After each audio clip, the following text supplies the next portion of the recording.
People disappear in movies, not in real life. But one evening, he left the house after an argument with my father and never came back. Have you ever met someone who knew something about you? Something they shouldn't have known? I'm not talking about your name or maybe your social media handle, not the place you work, maybe not your school, maybe not your roommate. I'm talking about something that is not public, something that has no public details about them. I'm talking about something that is buried so deep in your life that maybe only one or two people should actually know about them. Imagine you are in the midst of people, maybe you are in a crowd, and then somebody just casually calls out your name and then start talking about a secret you felt you've hidden and moved on from for years. I'm talking about a secret that can actually destroy your family, a secret that can destroy your life, a secret that can destroy your relationship, maybe even your education. Exactly. That's the kind of secret I'm talking about. So today's story was actually sent in anonymously by a man in Lagos. He said this story happened 3 years ago, and this is the kind of story that makes him always suddenly panic, suddenly terrified, because what seemed like a casual encounter turned into a terrifying moment for him. Till tomorrow, he said he still doesn't understand how a complete stranger can know so much about you. And before we get into the story, if you enjoy real life stories that keep you guessing and keep you glued to the very end, this is your place. Do well to like this video, do well to subscribe to this channel, because we post new stories every week and this particular story is going to stay with you. So do well to subscribe, do well to like, do well to share, do well to do your best to reach out, do your best to like the video, do your best to subscribe to the channel. Without wasting much of our time and without further delay, let's get right into the story. I used to think Lagos had a way of making people invisible. Not literally, obviously, but emotionally, spiritually almost. Everybody is moving, everybody is hustling, everybody is trying to survive. You can live in the same compound with someone for 2 years and never learn their surname. People are too busy carrying their own problems. That's why what happened to me still doesn't make sense. Because somehow, in a city full of millions of people, one stranger looked at me like he had been waiting for me specifically. At the time, I was 29 years old and working at a small logistics company in Victoria Island. Nothing glamorous. I handled inventory reports and delivery schedules, mostly sitting behind a computer from morning till evening, while generator noise is everywhere outside the building. The pay wasn't amazing, it was stable. And in Lagos, stable income can feel like winning a lottery. I was engaged then too. Her name was Amara. We had been together for almost 4 years, and honestly, she was the one peaceful part of my life. We were saving for our wedding little by little, arguing over Ashwebi colors, venues, and prices the same way every Nigerian couple does. She always enjoyed listening to music and dancing while cooking, and somehow believed I was a better man than I actually was. And that matters to the story because there was something about me Amara didn't know, something nobody knew. When I was 19 years old, my younger brother, Chinedu, disappeared. Even now, saying that sounds strange because people disappear in movies, not in real life. But one evening, he left the house after an argument with my father and never came back.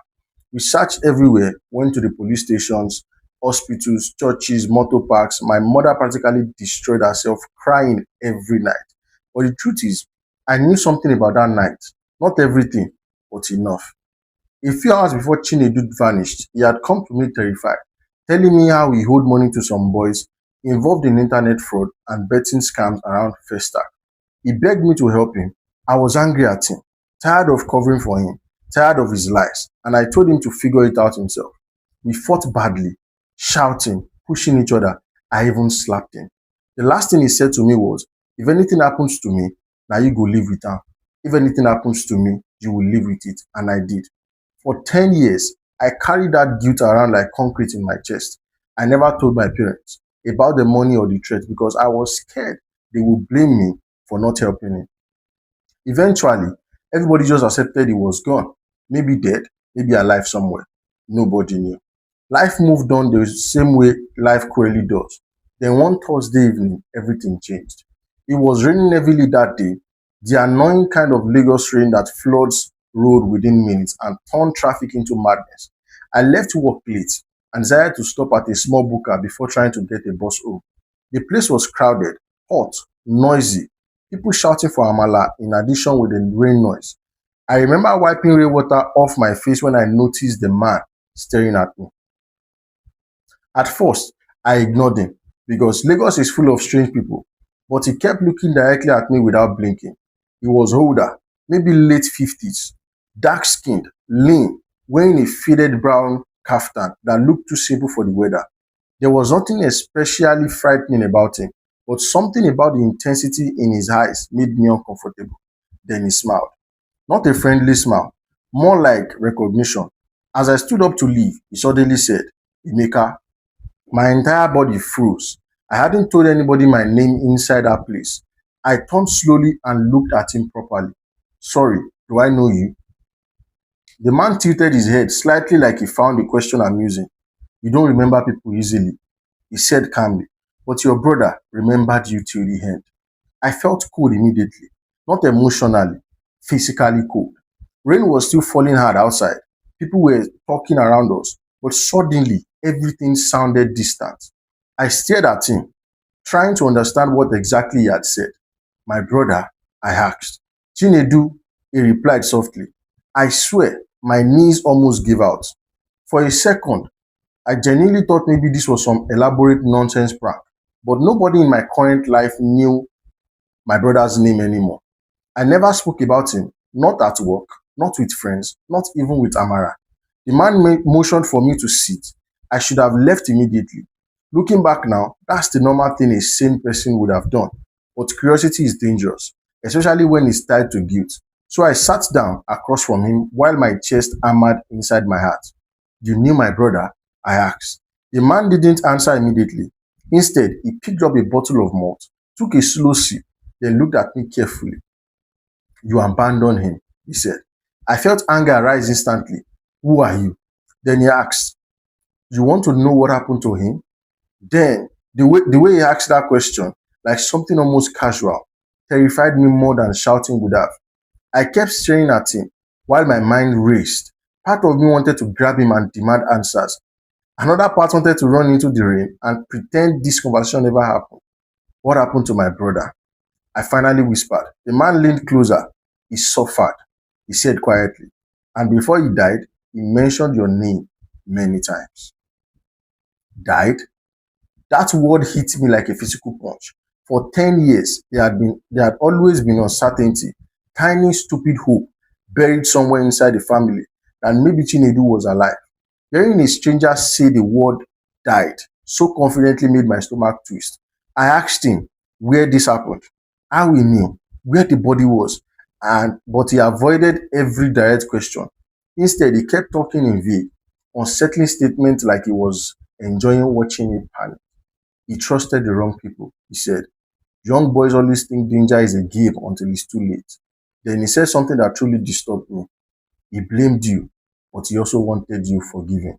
I couldn't breathe properly after that because those words touched the exact wound I had hidden for years. I remember standing up abruptly, knocking my chair backward. People turned to look at us, but the man remained completely calm. Who sent you? I demanded. No one, he replied. Then how do you know these things? He smiled again, and that smile still haunts me, honestly. Because I was there, he said. I left immediately after that. I walked into the rain without caring that my clothes were soaked. My mind spinning so hard, I nearly got hit by a car twice. The stranger never tried to stop me. He watched me leave. That night, I barely slept. I kept replaying the conversations over and over, trying to convince myself it was nonsense. Maybe somebody from my old neighborhood had talked. Maybe the man was mentally unstable. Maybe he guessed certain details somehow. But deep down, none of those explanations felt right. Because there were tiny details in the way he spoke. Little things only someone connected to Chinedu would have known. The next evening, he found me again. That's when I started getting truly scared. Now at this point, I know what some people are thinking. I know what some of you are thinking. Why not go report to the police? Why not go immediately to the police station or something?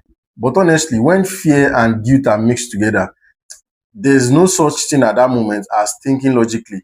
A lot of us would kind of imagine that we will stay calm in such situation. But the truth is, when something you've hidden for so long gets dragged into the open, I'm talking about something that is connected to your family, to your past, and a deep regret. Trust me, your judgment is going to change. You're not going to think logically at that moment. You would most likely want to just chase answers and try to know what's going on with your situation. Without further delay, let's get back into the story. The second time I saw him was outside my apartment. That's what pushed everything from uncomfortable into terrifying. I came home around 8 p.m. after sitting in traffic for almost 3 hours, exhausted and irritated already. The street lights near our compound barely worked, so most evenings the area stayed dim except for small glows from roadside food stalls. As I approached the gate, I saw someone standing beside the fence. It was him. Same brown kaftan, same calm expression, waiting for me. I stopped walking immediately. How did you find me? I asked. The man ignored the question. You shouldn't marry her. The words hit me so unexpectedly that I actually laughed out of shock. What? I asked. Amara, he said. You shouldn't marry her while hiding the truth. I felt goosebumps all over my hands. Up until that moment, I had been trying to rationalize everything, but hearing my fiance's name destroyed every explanation I had left. I had never mentioned her. He had no reason to know she existed. Who are you? I whispered again. The man looked almost disappointed. You keep asking the wrong questions. Then he reached into his pocket and handed me a folded piece of paper. Read it when you are alone. I didn't even realize my hands were shaking until I took it from him. Before I could say anything else, he turned and walked away into the darkness between the buildings. I stood there for maybe 30 seconds before finally running after him. But by the time I reached the corner, he was gone, completely gone. That night, Amara was at my place making jollof rice while singing to Burna Boy songs from her phone. My nerves were so destroyed I could barely respond when she spoke to me. She noticed immediately. What's wrong with you? She asked. Work stress, I lied. I waited until she fell asleep before opening the folded paper. Inside was a short message written in rough handwriting. He hid something under the bridge where they beat him. That was all. No explanation, no name, nothing else. I stared at that sentence for almost an hour. There's an old pedestrian bridge that Chinedu used to pass through constantly years ago. Suddenly, memories started flooding back. Certain places he mentioned, certain boys he feared, certain details I had ignored because I didn't want involvement. By morning, obsession had completely taken over me. I called in sick at work and went alone. The bridge looked smaller than I remember, covered in faded posters, noisy with buses passing. I felt ridiculous standing there, searching like some detective in a movie, but something inside me refused to leave. Then I noticed loose concrete near one side of the bridge support. I honestly almost walked away, but curiosity won again. I crouched down and started pulling broken pieces aside until my fingers touched plastic buried underneath it. My chest tightened instantly. I pulled harder and uncovered a small waterproof bag wrapped tightly with tape. Inside was a phone, old, dead, badly damaged, but still recognizable. Chinedu's phone. I knew because I bought it for him. I sat there, I sat there under the bridge, shaking like a madman. At that point, fear became something else entirely because no random scammer who could have planted that. No random scammer could have planted that. No random person could have known where it was hidden. When I got home, I charged the phone for hours, hoping it would still work. Somehow, unbelievable, it powered on. There were dozens of old messages, missed calls, and voice notes. One voice note changed everything. It was recorded the night Chinedu disappeared. His voice sounded panicked, breathless. His voice sounded panicked, breathless. Bro, if you hear this, I'm sorry for everything.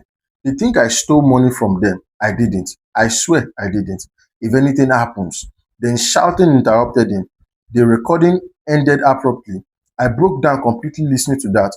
Not dramatic movie crying, real ugly crying. The kind where your chest hurts and breathing feels impossible. For 10 years I had convinced myself maybe there was nothing I could have done. But hearing fear in his voice really destroyed me. Amara found me like that. At first I tried hiding everything, but once she heard the recording, the entire story poured out on me. Chinedu, the threats, the stranger, all of it. She listened quietly without interrupting. Then she asked the question I've been avoiding myself. Have you ever considered the possibility that this man wants something from you? That thought hadn't even fully crossed my mind yet until the next message arrived. Unknown number. Now you understand. That was it. No greeting, no explanation, just those three words. I called the number immediately, but it was switched off. By then, fear had completely taken over my life. I stopped sleeping properly. Every time I walked outside, I searched crowds for the man in brown kaftan. I even started imagining I saw him in traffic sometimes, standing near roadside sellers watching me. 3 days later, I finally saw him again. This time I was ready. I followed him. He led me through crowded evening streets, walking calmly while I stayed close from behind. Eventually, he entered an old roadside bar. I waited a minute before going inside to be sure of where we are. The place smelled like beer, smoke, and dust, but he wasn't there. I checked everywhere: bathroom, back area, outside, nothing. Then the bartender approached me carefully. "How can I help you?" he asked. "Where is the old man?" I asked. "Old man?" he asked again. "Yes," I said quickly. "Where did he go?" The bartender frowned. "Oga, nobody entered yet." I felt irritation rise immediately. I literally watched him come inside. Then I described the man to the bartender. The bartender then stared at me strangely for a few seconds before speaking again. "The man you described, brown kaftan, grey beard." My mouth went dry. "Yes." The bartender leaned closer. "That man used to come here years ago. Very quiet man, but he died in 2017. I actually laughed nervously. "What are you talking about?" The bartender pointed towards a faded framed photograph hanging behind bottles near the bar shelf. And there he was, the stranger, same face, same eyes. Underneath the picture was a name I didn't recognize and 2 days confirming he had died 6 years earlier. I left the bar shaking. Even now, part of me still tries to explain it logically. Maybe somebody resembled him. Maybe the bartender misunderstood. Maybe grief and guilt distorted my thinking. But there's one thing I can't explain: the final text message. That night, just before midnight, the phone vibrated one last time from the unknown number. "Forgive yourself." After that, the number disappeared permanently. No profile picture, no delivery status, nothing. I never saw the stranger again. But a few months later, I finally told my parents the truth about Chinedu: the deaths, the threats, the argument we had before he vanished. It destroyed them emotionally for a while, especially my mother. But strangely, it also brought some kind of closure we never had before. Amara and I still got married, and sometimes late at night, when everything is quiet, I think about the man and wonder whether it was real, whether grief can manifest itself into something human looking, whether somehow, impossibly, a dead stranger came back just long enough to force me to face the guilt I had been hiding from for good 10 years. Honestly, I still don't know, but this is my story. Stories like this are strange because they sit somewhere between reality and unexplained. Maybe there's a logical answer buried beneath all of this, and maybe there isn't. But one thing I feel like the story actually tells us is that guilt has a way of following people, maybe for years, maybe for decades, in fact. I think that's part of the story that actually stayed with me the most, that there's a way you can actually bury something so deep, and the guilt of it will actually lead you to get that thing dragged into the open. But right, if you enjoyed today's story, if you actually learned something, if you actually feel like, oh, this story actually touched you, do well to subscribe to this channel, do well to like this video, do well to share this video, because I do not want you to actually miss our next upload. I do not want you to miss our next story. And maybe you actually feel like you have one or two to add to this story. Maybe you want to comment about something. Maybe you want to say something. Feel free to drop your comments in the comment section. I'll be there. I'll be reading. So until next time, my name is Steven, and this is the Narrative Media.